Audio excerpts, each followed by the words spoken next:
বাগেরহাটের শরণখোলার পূর্ব সুন্দরবনের ভেতরে ভয়াবহ আগুন লেগেছে। সুন্দরবনের গাছের গোড়ায় পড়ে থাকা গাছের পাতার স্তূপের মধ্যে আগুন জ্বলছে। ৩০ থেকে ৩৫ জায়গায় বিক্ষিপ্তভাবে জ্বলছে এ আগুন।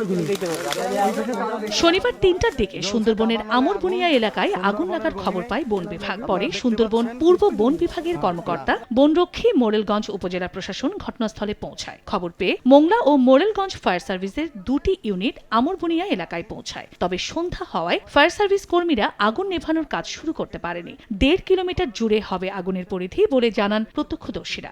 প্রায় 1.5 কিলোমিটার ভিতরে আগুন জ্বলতেছে দাবানল আকারে। আমরা ভিতরে গেছি, যাওয়ার পরে দেখি যে চারদিকে শুধু আগুন আর আগুন।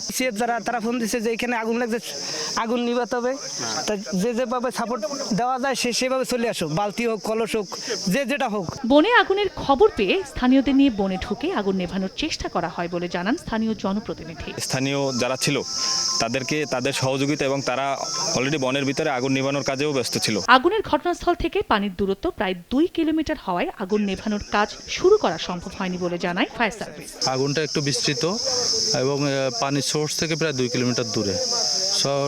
জানেন যে বনের মধ্যে রাত্রেবেলা কাজ করা খুবই রিস্কি। আগুন লাগার কারণ জানতে চাঁদপাই রেঞ্জের সহকারী বন সংরক্ষক রানা দেবকে প্রধান করে 3 সদস্যের তদন্ত কমিটি গঠন করা হবে বলে জানায় বন বিভাগ কর্তৃপক্ষ।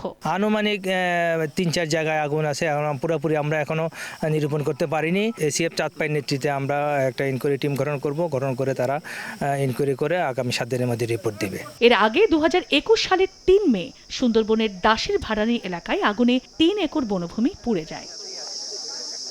সময় সংবাদ, বাগেরহাট।